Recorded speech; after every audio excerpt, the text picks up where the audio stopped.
静静，咱家只有一个高考的名额，把这个名额让给你表妹吧。妈，可我也想读书。你这孩子怎么这么不懂事儿？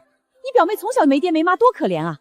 再说了，你外婆临终前要我发誓，一定要像对待亲女儿一样对待你表妹。要是不把这个名额给你妹妹，你外婆地下有知，也不会瞑目的。你可以顶替你爸去工厂上班，也是铁饭碗呐。就这样，我听信了我妈的话，每天去厂里上班，给表妹挣学费、生活费，还要养活整个家。后来我爸的病恶化了，家里却没钱医治，我才后知后觉的发现，我妈把钱都给了表妹，在城里买房结婚。我想把钱要回来，我妈却偷偷给我下了安眠药，害我出门被车撞死。你这孩子，妈跟你说话呢。你表妹多可怜啊，没爹没妈的。你当姐姐的去厂里搬挣奔钱养家是本分。我就给我下药害死我，为了托举那个白眼狼林娇，你竟然要了我的命！重来一次，我终于想明白了，当年就算家里有2个名额，我妈也不会让我去上大学的。否则谁在家当牛做马，谁挣钱供表妹读大学结婚呢？妈，我也想上大学，这名额给谁？难道不是该看谁的成绩好吗？我的成绩始终比表妹好上一截，所有人都知道。成绩也不能完全说明问题，是吧？成绩不能说明问题，什么能说明？高考不就是考试吗？如果他考不上，那不是浪费了名额吗？姑姑，你这孩子怎么说话的？你表妹没有爸妈，咱们要是不心疼她，谁心疼她呀？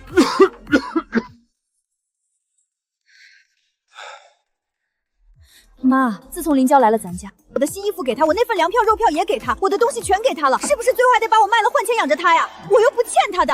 爸，你也评评理，凭什么高考名额都要让给她呀？我也想上大学，我的成绩更好，不信咱们现在就去学校问问老师。是啊，爱华，高考是看成绩的，当然是谁成绩好让谁去啊。你怎么这么不懂事儿？不懂得先人后己啊！妈，先人后己是好美德好传统，可老师也教过我们，人生中要学会抓住机会，否则后悔一辈子。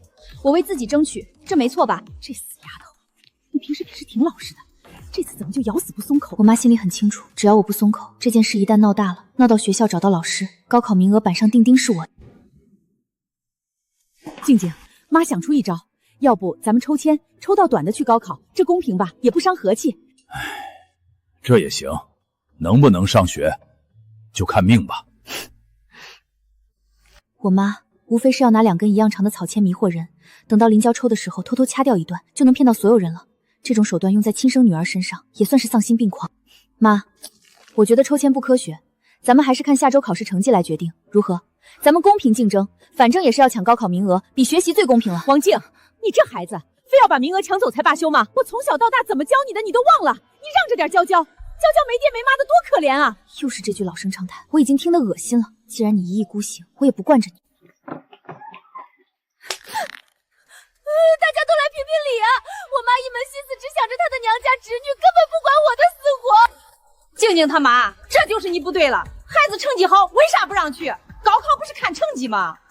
你是老王家的媳妇儿，怎么还胳膊肘往外拐啊？只想着娘家侄女。这静静他爸也是厚道，这都能忍。要是我这么欺负自己孩子，我早就不干了。谁不知道啊？那个彪侄女吃他们家的，住他们家的，全都是占了静静的便宜。这孩子能不委屈吗？不是这样的，大家别听静静在这瞎说。孩子瞎没瞎说，爱华你自己心里不清楚啊？我看着这孩子从小就老实，他才不会撒谎呢。静静妈，你也别做得太过分了。你好歹是老王家的媳妇儿，怎么能这么亏待自家的亲闺女？娇娇没爹没妈的多可怜啊！我这当姑姑的要是再不管，谁还能管她？大家伙说说。咱们的老传统不都是要讲究先人后己吗？哼，你想照顾侄女没问题，但别占尽亲闺女的好处啊！合着你侄女没爹没妈，那是静静的错呗？对呀，娇娇是可怜，但静静也没做错啥呀。你们这些人怎么世道都变了？大家怎么这么没有人情味儿？你偏心还不让人说了？高考可是一辈子的大事。我看这当妈的心白长在娘家侄女身上了，将来家里的钱肯定也全得给人家。可不是嘛，林娇那丫头整天啥也不干，懒得要命，倒是静静天天勤快的跟什么似的，人家还以为自己是哪家的大小姐呢，到了姑姑家还摆谱。也就是静静她爸老实厚道，要是我早把这种人打出去了。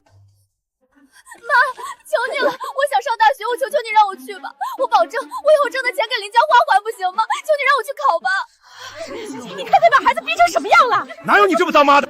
静静这孩子真可怜啊，平时在家里不定怎么受气呢，看这孩子吓得连学都不敢考了。孩子不容易啊，这当妈的一门心思顾着娘家，真是妈不疼爹不爱，这日子怎么过呀？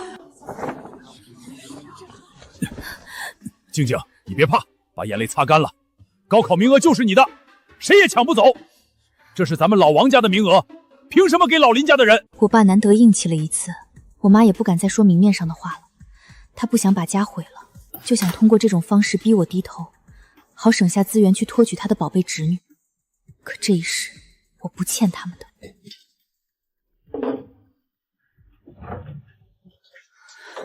谁让你动那些东西的？那是给娇娇留着补身体的。你这个讨债鬼，竟然学会偷嘴了！你个没良心的东西，老王家怎么生出你这么个畜生？吃家里用家里的，还敢跟你表妹抢食，你脸皮怎么这么厚？骂吧，你就当是给我唱歌，肚子不饿才是真的。这一世，我一定要考上大学，拿回我上一世的一切。我再也不想让我爸因为没钱治病，被活活拖死了。至于我妈，上一世我和我爸都离世后，她去城里投靠林娇，可屁股还没坐热乎，就被林家的婆婆用扫帚轰了出去。走走走，见过娘家妈妈来打秋风的，还没见过娘家姑姑来沾光的，真够好意思的。既然她这么死不悔改，就让她以后慢慢感受林娇的良心吧。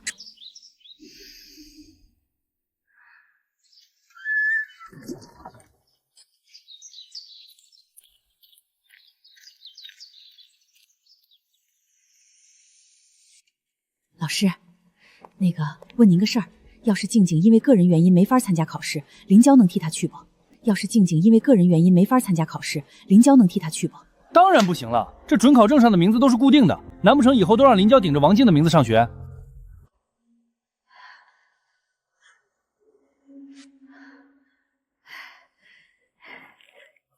顶着王静的名字上学，这也行啊？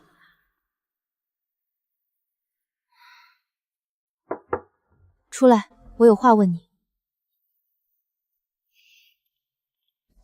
不能高考，你就没想过后面该干点什么？你管我！我也是为你好，你何必拒人于千里之外？我要是能上大学，你就可以顶替我爸去厂里上班，那不是挺好的？那可是铁饭碗。是，铁饭碗，整天干那些粗活累活。你以为我和你一样？你和我有什么不一样？你还真把自己当成大小姐了？都是工人阶级，劳动最光荣，你懂吗？你要是看不起我爸当工人，你就别吃我们家的饭，别喝我们家的水啊！吃着我们，用着我们，天天还委屈的不行，好像我们亏待了你一样。你可真够好意思。王静，你等着，以后咱们注定不是一类人。看他这反应，我明白了，他和我妈肯定是打着取代我去城里上学的主意。也是，这个年代也没有全国联网，只要林娇说她是王静，谁也不会发现。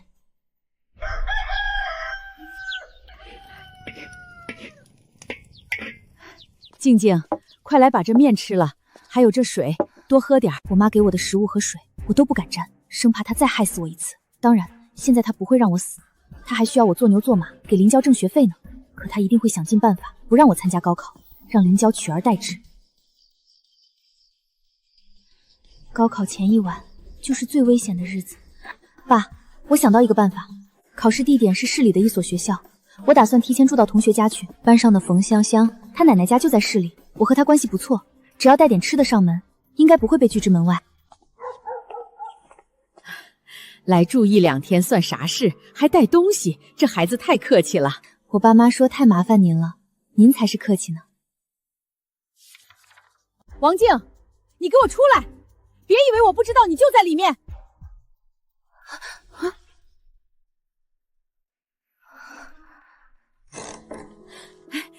妈找了个招待所，还是跟妈去住吧，别麻烦人家了。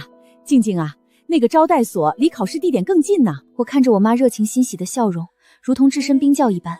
看来我妈并没有放弃，她这样嘴甜辛苦的人，也配做我的母亲吗？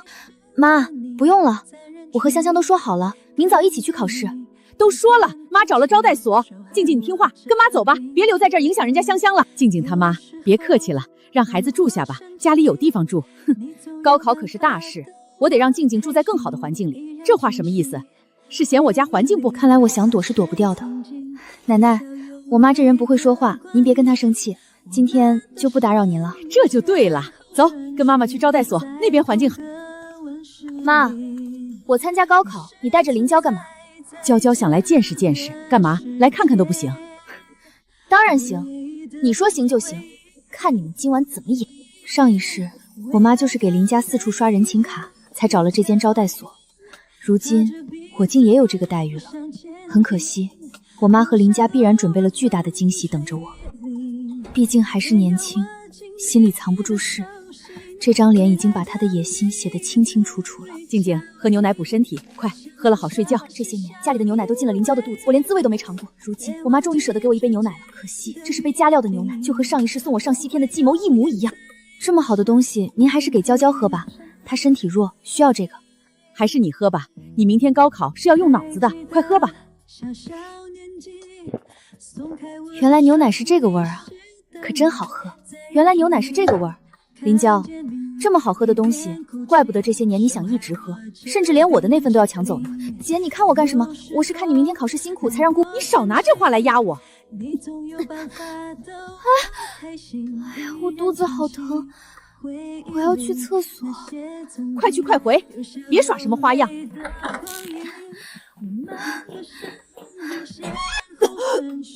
哎，里面的没事吧？别死里头。想让我给林娇当垫脚石，做梦。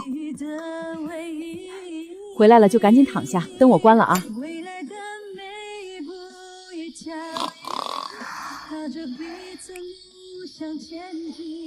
大雪，我的。笑吧，梦里什么都有。是觉得明早我一定起不来，林娇就能顺理成章顶着我的名字进考场了。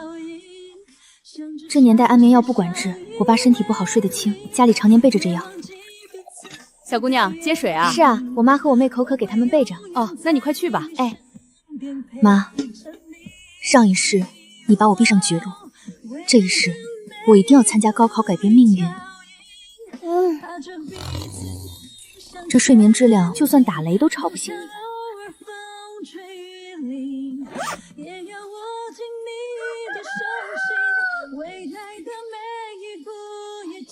这一次谁也别想拦我的路。油条豆浆，热腾腾的小笼包喽！小姑娘，今天高考吧，来份早点垫垫。老板，拿2个包子，1碗豆浆加糖。吃饱了好上战场，考个好大学，将来那就是文曲星下凡。借您吉言。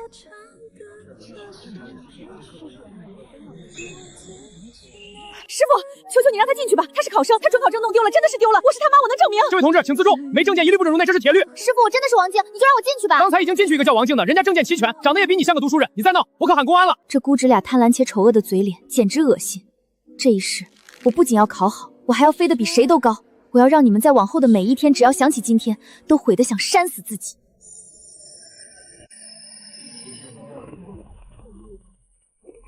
王静，你个死丫头，你跑哪儿去了？姐，你太过分了！咱们是一家人，你怎么能这么自私，撇下我们就跑？我怕考试迟到，这可是一辈子的大事儿，我当然只能自己先来了。妈，这难道有什么问题吗？你胡扯！王静，你少装蒜！喝了那杯牛奶，你怎么可能起得来？你现在应该睡死在招待所才对。牛奶？这什么意思啊？娇娇，你那是睡糊涂了，瞎说什么呢？静静，你别听他胡说，他那是还没醒酒呢。什么意思？娇娇，你说清楚，什么叫喝了牛奶就起不来？难道那杯牛奶还能当安眠药啊？静静，那是妈心疼你。难道你下药了？你们到底在打什么歪主意？是怕我起得来，还我考得太好？这警察给听着一说，那杯牛奶有古怪。林娇，你给我躲什么？有种说没种认吗？你刚才那话到底是什么意思？跟我说清楚。王静，你瞎说什么疯话？娇娇她一个孩子懂什么？她那是心疼你考迷糊了。我们那是关心你，高考这么大的事儿，万一你一个人乱跑出了岔子，我怎么跟你交代？关心我出事儿？行，你既然这么说，那就是没打着让林娇替我考试的心思了。妈。事到如今，你还打算藏着掖着到什么时候？你闭嘴！大庭广众，你胡扯什么？跟我回家！我胡扯？前2天你在学校办公室偷偷问老师，要是考生意外去不了，能不能让表妹替考？这话是不是你说的？我妈为了让林娇上大学，特意把她带到市里，昨晚还骗我喝下加了安眠药的牛奶。要不是我命大醒得早，现在躺在考场里的就是林娇了。天哪，给亲闺女下安眠药，这心也太狠了吧！这位同志，如果孩子说的是真的，你这行为可是犯法的。真的假的？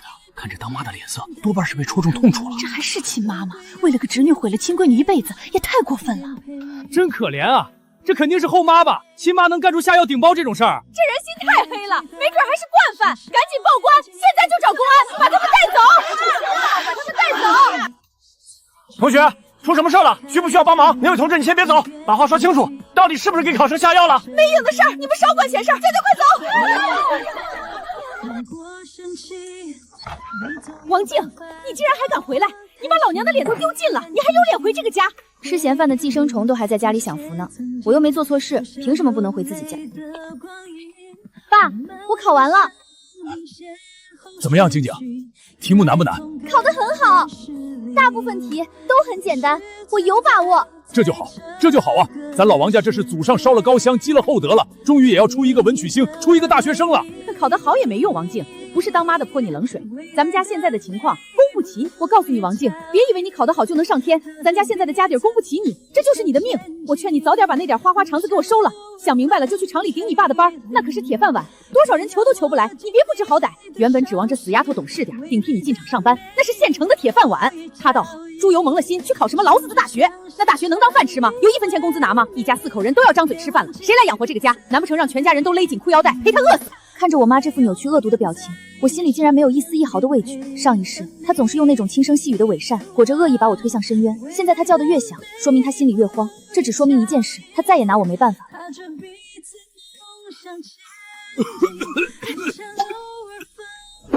妈，你也别在那儿喊了。我看您是数学学得不好，所以才弄不明白这笔账。您算不清楚，我来帮您算算。你刚才说什么？你敢顶嘴？你敢这么跟我说话？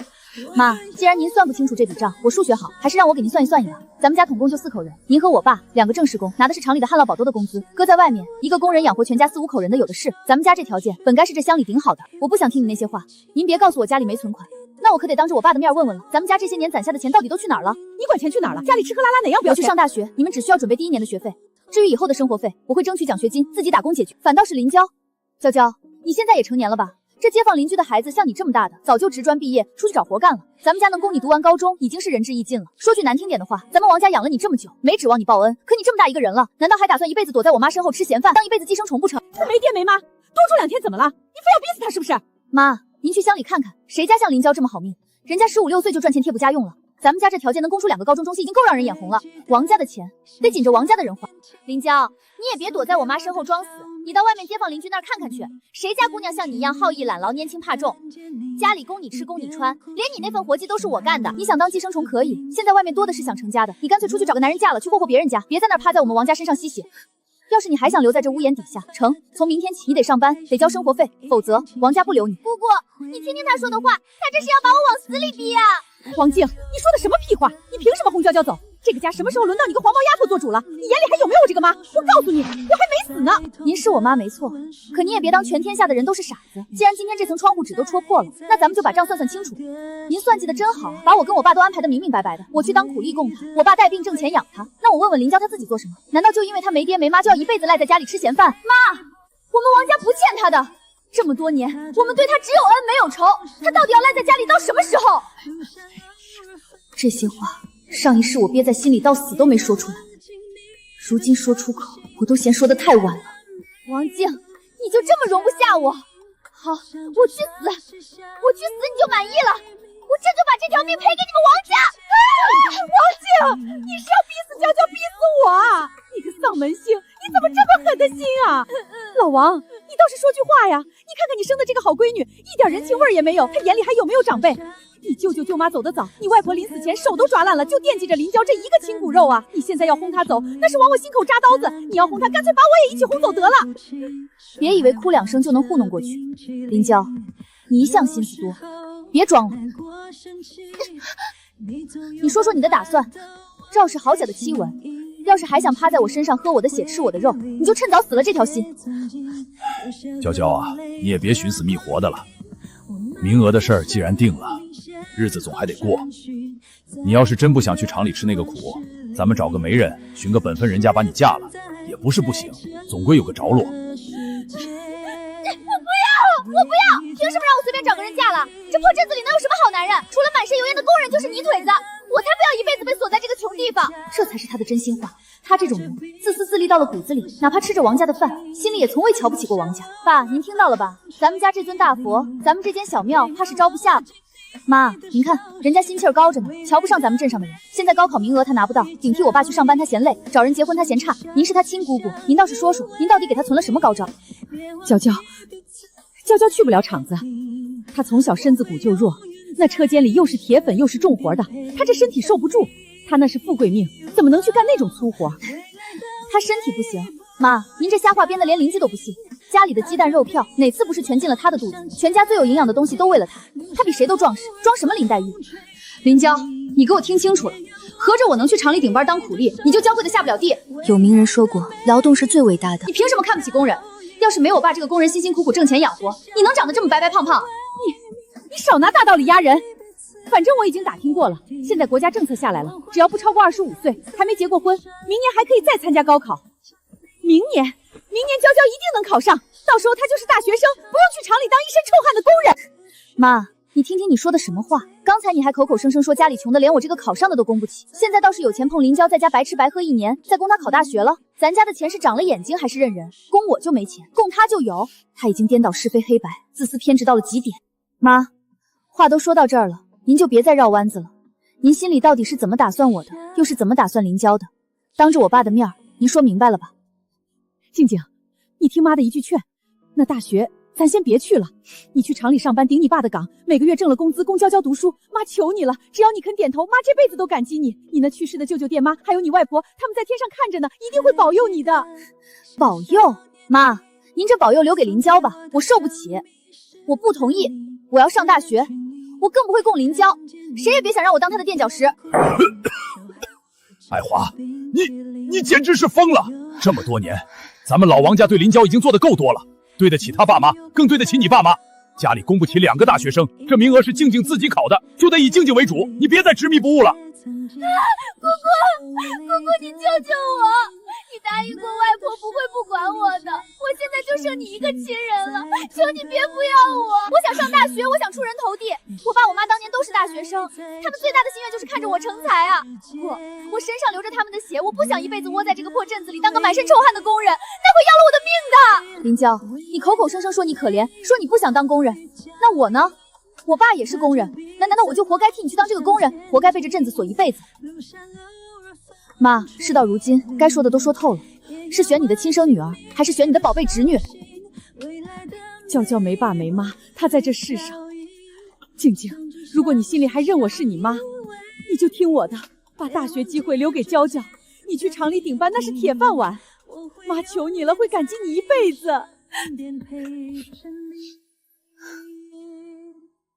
爸，你听到了吧？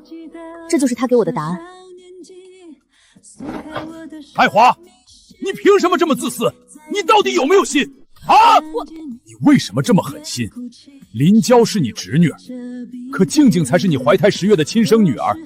你说林娇可怜，你现在这么做，静静和没妈的孩子有什么区别？你闭嘴！老王家还没轮到你说话。人失望伤心到了极点，原来真的只会剩下无力与无语。前世被当垫脚石的惨痛，付出生命的代价，那一刻全都涌上心头。妈，不管你怎么想，也不管你感激还是恨，我要上大学，谁也拦不住。王静，你别在这跟我硬气，在这个家里，老娘说了算，我不让你上这个大学，你就别想跨出这个门槛一步，除非我死，否则你休想从我手里拿到1分钱学费。爸，事到如今，您怎么想？你问他，他一个3杠子压不出个屁来的窝囊废，能有什么想？离婚吧，老王，你为了这死丫头要跟我离婚？各过各的，存款你可以全部带走，你带着你的宝贝侄女，爱去哪儿去哪儿，王家不伺候了。好，这可是你说的，老王，你别后悔，守着你那个赔钱货闺女，过你的苦日子去吧。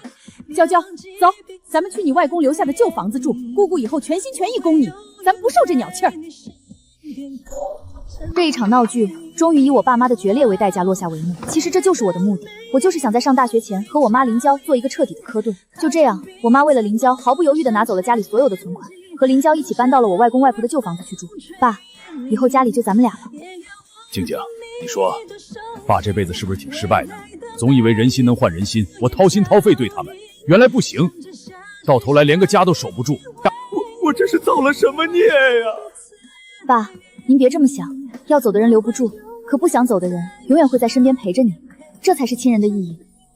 哎呦，静静可真厉害，咱这片还没出过北大生呢。我就说静静这孩子有出息，北大啊，那可是首都最好的学校，真给老王家争气。静静啊，什么时候有空帮我们家老三爷补习费？能考上北大，这搁在过去跟考上状元也差不多了。老王，你这辈子值了。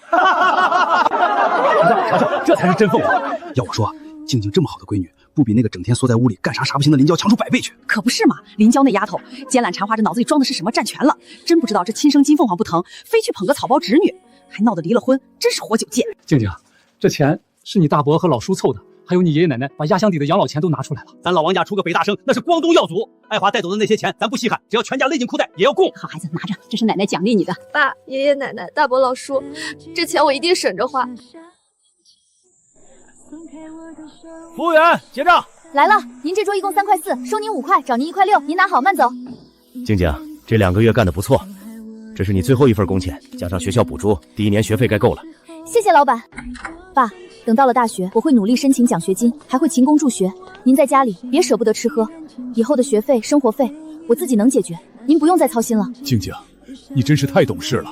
可在这世道，孩子呀，太懂事了容易吃亏。静静，爸知道你妈和林娇伤你身，看你现在这么利索的要走，爸这心里又心疼又难受。你以前性子软，净吃他们的亏，到了外面可得长点心眼儿。您放心，从今往后他们再也占不到我半点便宜。妈，我求求你把存折给我，我爸等钱救命啊！那钱是给娇娇在城里买房结婚用的，谁也别想动。前世就是这6年，6年之后我爸查出重病，这一世我要利用这6年的时间拼命向上爬，彻底摆脱前世的死局。爸，我走了，您一定记着换岗，别太辛苦了。安顿好了家里，现在是我王静大放异彩的时候。北京北大，我来了。哥们儿，快看，这就是咱以后要待4年的地方了。是啊，这才是人过的日子。独自一人来到首都，这是我2辈子头一回离家这么远。虽然身边没有父母陪伴，但我心里没有半点寒是激动。我再也不是上一世那个被我妈死死攥在手心里，连气都喘不过来的懦弱女儿了。北大，我终于来了。哎，王静，你这笔记记得也太全了吧？你不累吗？累什么？我比起在地里干活，在厂里搬砖，这点累算得了什么？我这两世为人，我就像一棵干枯了太久的树苗，现在拼了命的想把这里的每一滴知识都吸进骨子里。为了锻炼自己，也为了挣钱，我还经常给校刊投稿。虽然稿费不高，可也能换几顿白面馒头。王静，这文笔不错啊，逻辑性特别强。这期的稿费批下来了，多谢。能换几顿白面馒头吃，我就知足了。这道题的解题思路是这样的，你看这个公式。王老师到底是北大的高材生，讲的就是明白。我儿子以前最怕数学，现在都夸你讲得好。您客气了，是他自己肯下功夫。好在头上顶着北大的光环，家教这份差事在外面极其吃香。我不愁找不到学生，更不愁挣不到钱。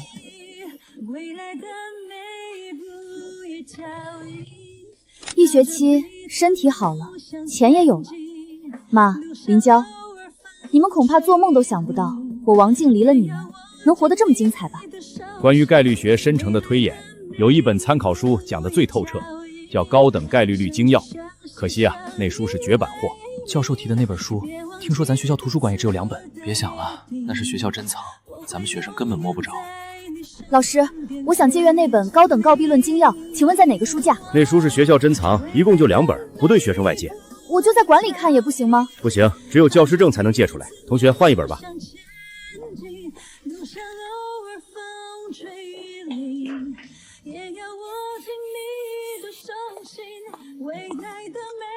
这王静天天提前半小时来给教授擦黑板倒水，图啥呀？林教授，我想请您帮个忙，您能不能帮我把那本《高等概率论精要》借出来看看？我知道那是珍藏版，但我向您保证，我会像保护眼睛一样保护那本书。我真的想钻研透那个概率模型。原来你这小丫头在这儿等着我呢。书给你借到了，王静，好好看，别让这书在柜子里落灰。谢谢教授，我一定不辜负您。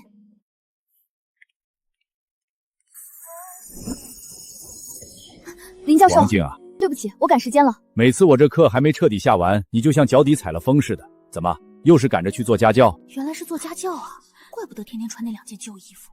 是，我爸在老家厂里当工人，身子骨一直不太好。我想趁着课余多攒点钱，给他减轻点压力。好孩子，有这份孝心难得。不过家教跑来跑去太费体力。这样吧，我的实验室最近接了个课题，正缺个帮手处理琐碎数据。您的实验室？虽然活杂，但学校会按月发报酬。怎么样？你想不想参加？我愿意，谢谢教授给我这个机会。这简直是数学人的天堂。你就是林教授找来的王静吧？这活儿可不轻松，这些表格今天下午就得核对完。没问题，交给我。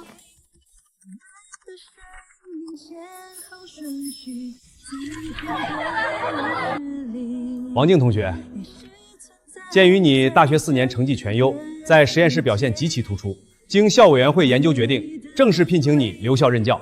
王老师，以后咱们就是同事了。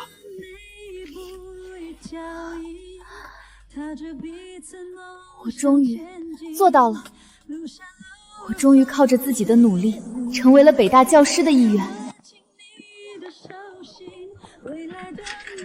快看，那是留在咱校任教的王老师吧？他对象李瑶真准时，天天这时候来接，能不准时吗？听说李瑶是地道的北京人，家里底子厚着呢，偏偏对王老师死心塌地。王老师，恭喜正式入职，分配通知下来了，以后也可以凭自己本事吃饭了。以后我负责接送，你负责教书育园。李瑶，你也太厉害了。在众人之中，我注意到了他，他天天围着教授转，只为了那本借不到的绝版书，那种韧劲，一点点走进了我心里。王静，那个，我想送你个东西。我想说，我很欣赏你。真巧，林教授今天刚借给我。得，图书馆里唯二的2本书，现在全到你手里了，这算不算我自作多情？那一天格外有意义，因为图书馆里唯二的2本书都到了我手里。那时我知道李瑶的心意。在这4年中，我从未放松过我爸的身体。静静，这大老远的非得接我来北京体检，这得花多少冤枉钱啊！我这身骨头硬着呢。爸，钱是挣出来的，命是守出来的。前世我做梦都怕您生病，现在医生说预防的好，您这硬朗劲儿，我还得指望您给我带孩子呢。爸，静静说的对，您身体好就是我们最大的福气。咱们可是说好了，毕业就办婚事，您可得当主婚人。王静家属，检查完了可以回去了。李瑶，这就是我家，我爸肯定早就把菜备好了，他前天在电话里激动的都哭了。爸，我们回来了。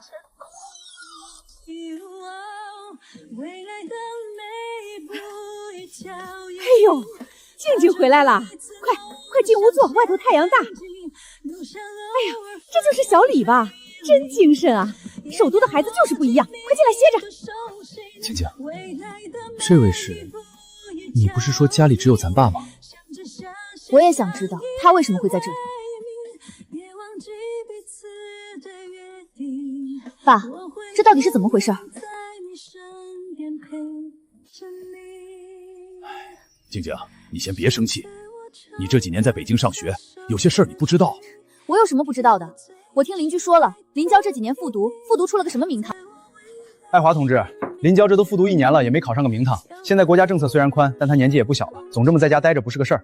厂里现在还有名额，再不报到，人事关系可就真落不下了。我不去，我不当工人。王静能上北大，我凭什么要去当那么累的工人？同志，您看娇娇身体弱，再让她考1年，明年她准能考上。爱华同志，你这是惯子如杀子啊！这复读没学校教，就在家瞎琢磨，能行吗？我就不信我比王静差，我也要上名牌大学。怎么会？几门课加起来连200分都不到？不可能，这成绩还没我第1年考的高，这学校是不是搞错了？娇娇，这都第3年了。爱华，你没开玩笑吧？你要给娇娇找个什么样的？那得是知识分子，还得有稳定工作，公婆得明事理，家务活不能让娇娇干，婚后得让她在家当少奶奶享福。还有，那人最好是市里的，能带我去市里住，我可不想一辈子在这破镇子里闻油烟味儿。爸，他提复婚这事儿，您没答应吧？谁想理他呀？静静，爸这几年没他在耳边磨牙，才算真正过了几年舒坦日子。要是再和你妈凑合过，我非得少活10年，被他生生磨死不可。这就好，我就是担心爷爷奶奶那边，他们前阵子还跟我嘀咕，说要是妈知道错了，咱们家还得大度点接纳她，毕竟这年代离了婚的名声不好听。我也是这么回你爷爷奶奶的，可你妈那个人你还不知道，脸皮比城墙还厚。今天上午我撵她走，她就赖在灶房门口，死活不挪窝。她就没个由头。她说她这几年想你想得睡不着觉，非要见见未来女婿不可，还口口声声说以前亏待了你，现在要变着法子弥补你。最离谱的是，她说她不走是为了你的面子，怕李瑶看不起你。李瑶，李瑶为什么要看不起我？我也纳闷呢。可你妈说了，人家李瑶是北京来的，那是大地方的贵公子。她说你要是顶着个单亲家庭的名头出嫁，到了婆家得被人家把脊梁骨戳烂了。这可真是没事儿找事儿。他以为全世界都跟他一样，满脑子都是那些上不得台面的算计，打着为我好的旗号兴风作浪，这是他最擅长的把戏。爸，你也瞧见了，他在这忙前忙后，可那眼神一直往李瑶身上瞄，事出反常必有妖，他心里不定憋着什么坏水。哎，都怪我就不该听他的，不该让他进这个门。他算计了一辈子，能有什么好心？爸，听我的，等会儿吃完饭一刻也别留，直接让他走。我知道。吃完这顿饭，我亲手送他出门。我们的生命先后顺序在同个温室里，也是行了，别忙活了，你快回去吧，家里没有你住的地方。老王，你这说的是什么话？我是静静的亲妈，今天孩子带对象回来，我这个当妈的留下来照顾照顾，怎么了？静静有我照顾就够了，咱家就这么大点地方。李瑶今晚还要在客厅大行军床睡，你待在这儿，让他往哪儿搁？你快走吧，林娇在那边还得指望你呢。要是你不在，他怕是连顿热饭都吃不上。你还是别在这儿耽误了，万一饿坏了他，这责任我们老王家可负不起。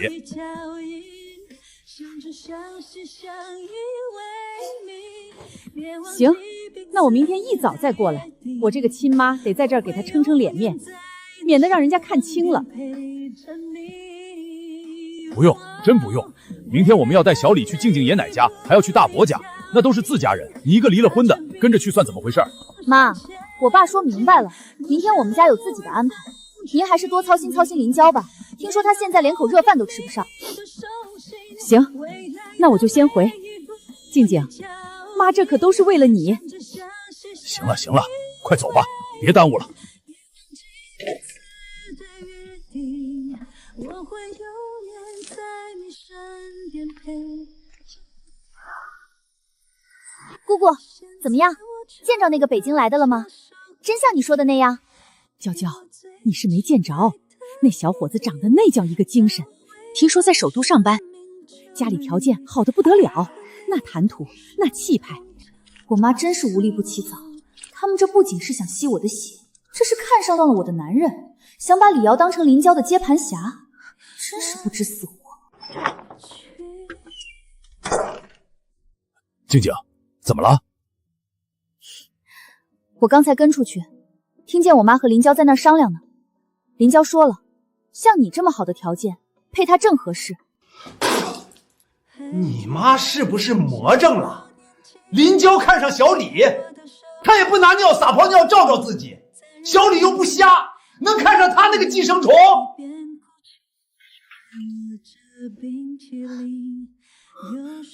静静，这太离谱了！你确定他们是在说我？你妈跟那个林娇，他们这脑回路是正常的吗？我妈什么时候正常过？在她眼里，林娇才是亲生的，我是捡来的垫脚石。现在这块石头飞高了，她就想把你这根金梁挪过去撑林娇的屋顶。这不行，这是预谋抢劫！静静，咱们要不报警吧，找公安备个案？我总觉得背后凉飕飕的，这叫什么事儿啊？报警？公安管得了邻里纠纷，管不了他们做白日梦。放心吧，这都什么年代了，哪还有姐妹议价这种荒唐戏码？新时代婚姻讲的是自由恋爱，他林娇凭什么觉得只要他点头，你就得娶她？他那是想男人想疯了。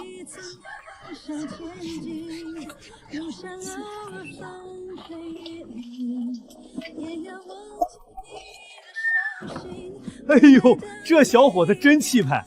大城市里来的同志，静静真是好福气。哟哎呀，老王，你这闺女给你挣大脸了！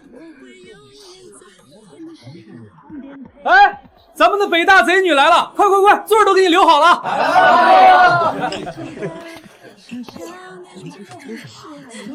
王静，这就是你那个北京的对象？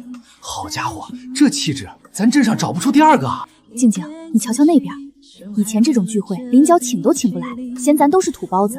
今天这是太阳打西边出来了，他这是把自己当成待价而加的商品了。你看他那眼神，一直在你家小李身上勾呢。当初他想替你去上大学的时候，就是这种势在必得的眼神，邪性的很。果然，狗改不了吃屎。来，大家敬咱们的北大高材生王静和北京来的李同志一杯。李大哥，你是北京来的大才子，见识广，这一杯我得单独敬你。咱们镇上的土苗酒，你要是不喝，就是瞧不起我们这些老同学。不好意思，我不怎么喝酒。哎呀，大男人哪有不喝酒的？莫非是静静姐管得太严了？真的，咱们这儿的风俗，不喝就是不给面子。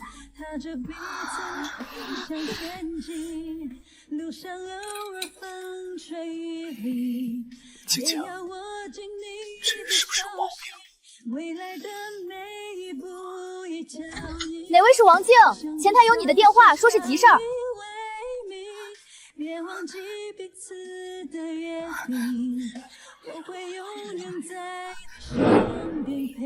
你就坐在这儿，哪儿也别去，我马上回来。喂，哪位？我是王静。王静吗？你爸出事了，他现在让你立刻回家一趟，记住，是你一个人回家。我爸怎么了？他有顶重要的私房话，他身体舒服跟你说。你是谁？谁也不能带。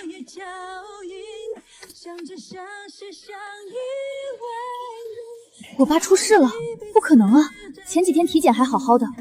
不对，这个电话来得太巧了，说话神神秘秘，连名字都不敢报，还前言不搭后语。为什么要强调让我一个人回家？调虎离山，这帮人折腾这么大一出戏，就是为了把我叫走，好让李瑶落单。可让李瑶落单有什么用？李瑶1.8米的大个子，还是长跑健将，这穷乡僻壤的，抢劫犯都不敢动他，把我支开，到底是为了什么？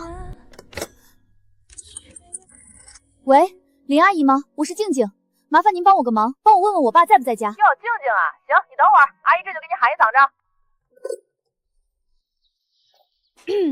老王，老王，你闺女把电话打到我这儿了，快来接电话呀！哎，来了来了，这孩子怎么往你这儿打了？喂，静静啊，怎么了？出啥事了？爸，我没事儿，就是试一下这边的电话通不通，您歇着吧，挂了。我爸根本没事，那刚才那个电话果然是针对李瑶的圈套。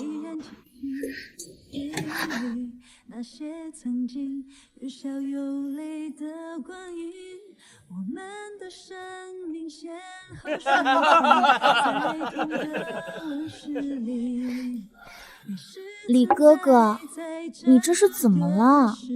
才喝几口就不行了？来，最后一杯，喝了这杯我送你回房间休息。不对劲，李瑶这副样子，分明是已经醉得不省人事了。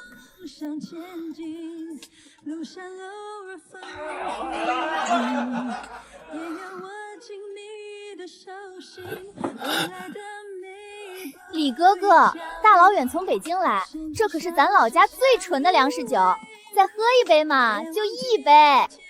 这一瞬间，我全明白了，那个把我支开的古怪电话，这桌莫名其妙的烈酒，林娇，你是想趁我不在生米煮成熟饭啊？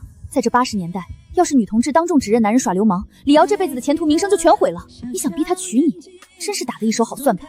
哎呀，李哥哥，你看看你是不是醉得厉害？这脸烫的都能烤红薯了。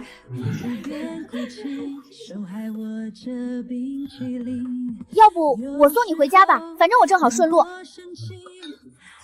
林娇，这不太合适吧？人家王静刚出去接电话了，等王静回来再说吧，毕竟人家才是对象，没人老送呀。就是啊，你和抖笑送李瑶回家。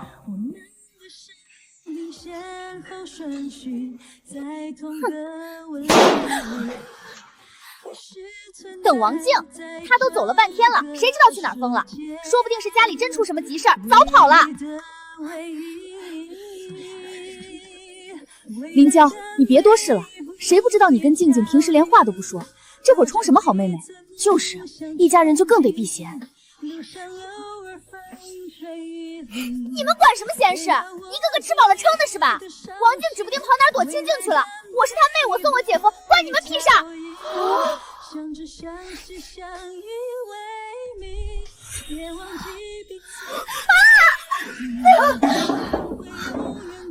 猪八戒，你给我滚开！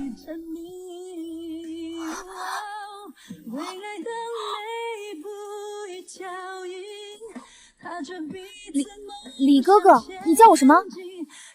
猪八戒？李哥哥，你一定是喝多了，连我都不认得了。我是娇娇啊！打住！你再敢喊我一句李哥哥，我才真是要吐了。大姐，谁认识你啊？你跟我这儿凑什么近乎？脸抹得跟个面粉袋子似的，还真把自己当林妹子了。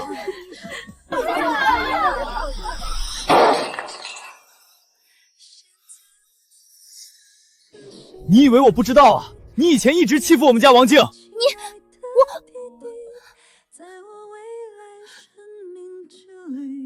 谁给你这么大的脸在这装疯卖傻啊？我们家王静心肠好，人厚道，不愿意和你这种玩意儿一般见识，那是他有涵养。可老子忍不了，你丫给我等着！你要是再敢往我跟前凑，再敢恶心人，小心老子拿板砖拍你！不过看你这长相，本来就够磕碜了，这满脸的粉都能刷墙了，老子这一板砖拍下去，没准拍平了就算给你整容了。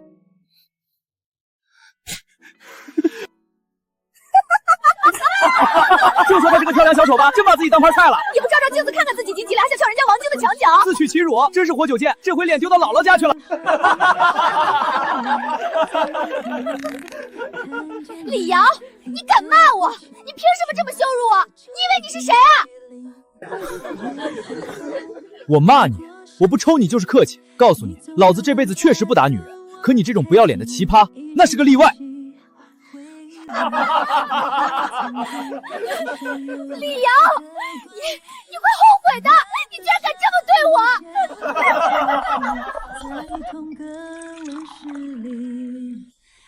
看来我还真是瞎担心。李瑶平时看着斯文，这嘴损起来真能把人活活气死。王静，是你，这一切都是你计划好的，对不对？你根本没回家。你就在这等着看我出丑！王静，你太过分了！你都已经考上北大了，你都留在北京了，你已经赢了，为什么还不放过我？你非要把我最后一点名声都毁了，你才甘心吗？林娇，你有功夫在这跟我喊，不如先想想一会儿怎么收场。我倒是好奇，我妈在哪儿呢？是不是就在门口那个老槐树底下候着呢？光靠你一个人，可没本事把一个1.8米的大小伙子带走。这种把我支开让你钻被窝的恶心戏码，没我妈那个策划人在旁边盯着，你能演得下去？你说什么？我听不懂，什么策划人？王静，你别血口喷人。林娇，几年不见，你怎么一点长进也没有？除了抢我的东西，你好像也不会别的了。你瞧，他小时候抢我的吃穿用度，后来抢我的前途，现在倒好，主意打到你头上了。林娇，我真的很好奇，你这样活着不累吗？你简直比吃垃圾的野狗还不如！你有个好工作、好对象就厉害了，其实你就是个没人要的小可怜。你妈根本就不爱你，她把所有的好东西都给了我，因为她只爱我。你还要不要脸？再敢喷喷试试！林娇，你真以为我妈爱你是对你好啊？看看你现在的样子，她的爱让你变得懒惰、臃肿、自私自利。她不是在爱你，她是在害你。她把你养成了一个离了人就活不了的废人。你以为我还是3岁小孩，会为了那点虚无缥缈的母爱要死要活？你们真是太可笑了！我就当做善事，把我妈留给你了，你们俩好好过吧。只希望你们以后能活得体面一点，别再出来恶心人了。静静，妈妈不是你想的那样，娇娇她只是……都说了，我根本就不在乎了。妈，你的爱我受不起，留给林娇吧。弃我去者，昨日之日不可留；乱我心者，今日之日多烦忧。我早就走向了更加广阔明亮的人生，哪还会缅怀痛苦不堪的过去？也就是那长风万里的秋雁，只会飞得更高，看得更远。有这么多亲人还爱着我，还有那么多值得的人等着我爱。静静，我们要不要回头看看？没时间回头看那沟渠里的烂泥。听说了吗？老王家那个侄女林娇，在同学聚会上想强行睡人家李瑶，被当众骂成猪八戒。早听说了，那哪是想嫁人啊，那是想找个长期饭店，哪想疯了？这种女的谁家敢要？那就是个耍流氓的惯犯。你们胡说什么？都是王静那个死丫头，是她在外面学坏了，故意设套害我家娇娇的。我家娇娇是清白的。静静，这日子以前真是做梦都不敢想，这楼房住着真舒心。爸，这只是开始，学校分了这套房，以后您就在这儿安稳住下，咱们挣的钱只花在咱们自己身上。媳妇儿，下午没课，咱们带爸出去转转。好，听你的。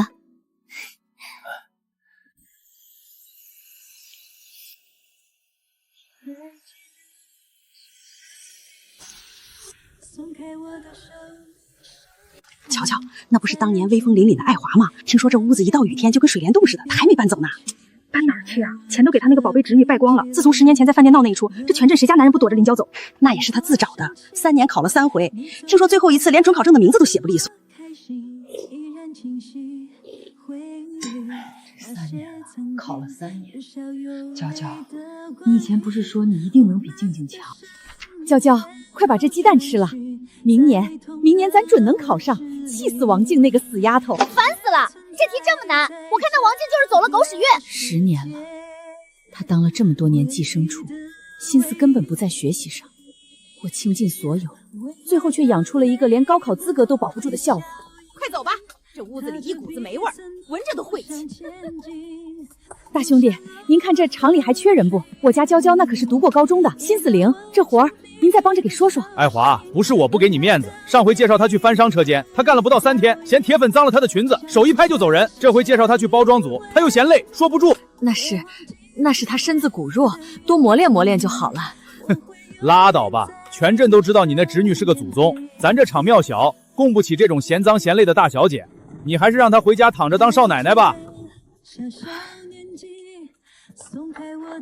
娇娇，要是厂里实在不想去，姑再托人问问供销社的临时工。我不去，那种地方1个月才几个子儿，还要看人脸色。姑，你看看王静，人家在北京当教授，出入都有小汽车，我凭什么在这儿给那些泥腿子撑闲言？可家里的积蓄快花光了，姑现在年纪大了，只能接点缝补的活儿，咱们总得吃饭呢。嫌我吃的多？成，我明天就跟那个南边来的老板走，人家说了，去大城市能赚大钱。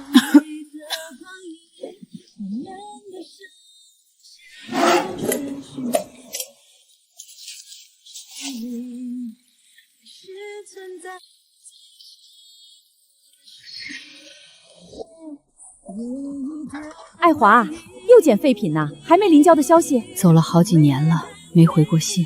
你呀你，当年要是对静静好点，现在早去北京享清福了，非得养那个白眼狼，走的时候连个钢镚儿都没给你留。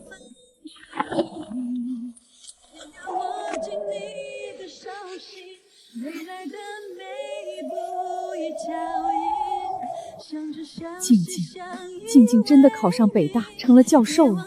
她过得那么好，北京那么暖和，我给亲闺女下药，我逼她让名额，我为了临交把老王也赶走了，我掏空了家底，我这辈子到底在图个啥呀？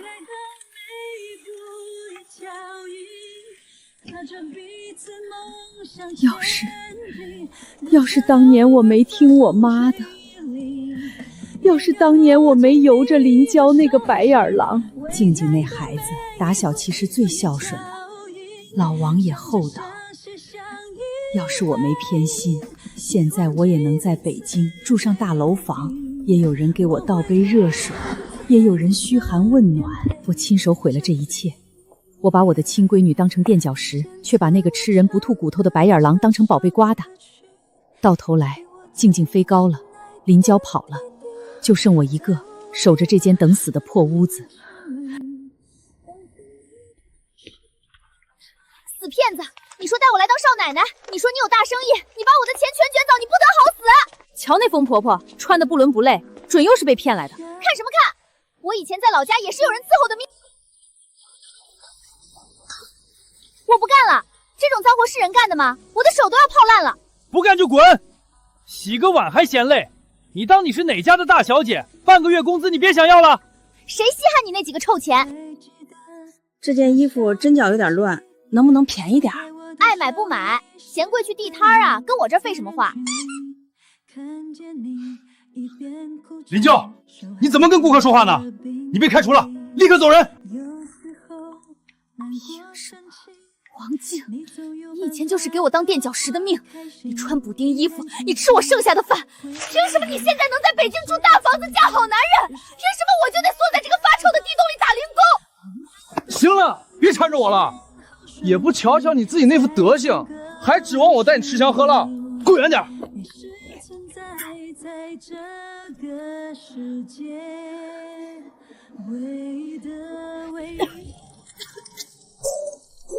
你还知道回来？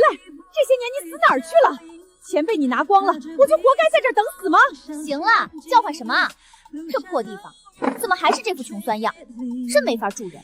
我为了你这辈子全毁了，跟老王离婚，得罪亲生女儿，掏空压底。你走的时候连个响动都没有，现在回来干什么？都怪你！你现在叫屈给谁看？当年要是你再狠一点，直接把王静的名额抢给我，我早就是首都的大学生了，不会过成今天这样，不会去南方被那些臭男人骗。你说什么？我为了你众叛亲离，你居然怪我不够狠？那是你自愿的，谁让你偏心眼？既然你选了让我顶替王静，没成事就是你没本事。你要是真有能耐，现在我应该是坐在大办公室里的王教授，而不是在这个漏风的破屋里喝粥。哟，快瞧，那不是林娇吗？当初在饭店想抢王静男人的那个。啧啧，怎么混成这副鬼样子了？听说在外面打零工没人要，回老家蹭他那个穷鬼姑妈的稀饭喝呢。这就叫心比天高，命比纸薄。当初那么欺负王静，现在人家在北京享清福，他在这儿遭报应，活该。水开了没有？快给我端过来洗脚，凉了你重烧啊！林娇依旧好逸奴劳，在家躺着等着爱华伺候。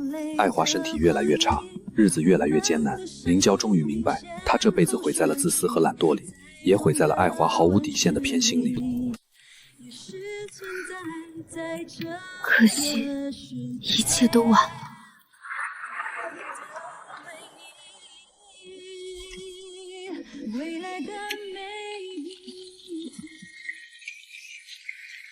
王教授，您今天讲的博弈论模型太精彩了，下周您的学术报告会，我们还能去旁听吗？当然可以，只要你们不怕计算量大，随时欢迎。快看，那是王教授的对象，听说还是优秀员工呢，天天雷打不动来接王教授下课，真恩爱啊！王教授再见。恭喜王教授，这学期的公开课圆满收官。晚上咱爸在家里包了茴香猪肉水饺，就等咱们回去了。李瑶，今儿怎么这么大方，还买上花了，真香。我媳妇儿今儿评上了全国优秀青年学者，我不得可劲儿表现表现。静静，小李回来了，快洗洗手，趁热吃。今儿这饺子皮儿是爸自己擀的，筋道着呢。爸，今儿体检报告我顺路取回来了，医生说了，您这心肺功能比去年还要好，再活个30年，一点问题都没有。那是，多亏了静静当年逼着我换了那个清闲岗位，又年年带我来北京大院体检。我要是还在那破车间里死撑，现在怕是骨头渣子都不剩了。人心换人心，虽然当年看走了眼，但好在老天爷把最孝顺的闺女留给了我，爸这辈子值了。爸，那都是过去的事儿了，以后咱们只往前看，咱们挣的每一分钱，过的每一天日子，都是为了咱们自己。媳妇儿，张嘴，吃完饺子，明天咱们带爸去看升旗。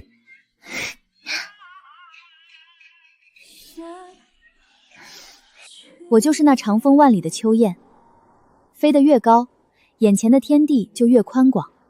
有爱我的家人在侧，有值得我爱的人生在后。那沟渠里的烂泥，再也无法在我的世界里留下半点阴影。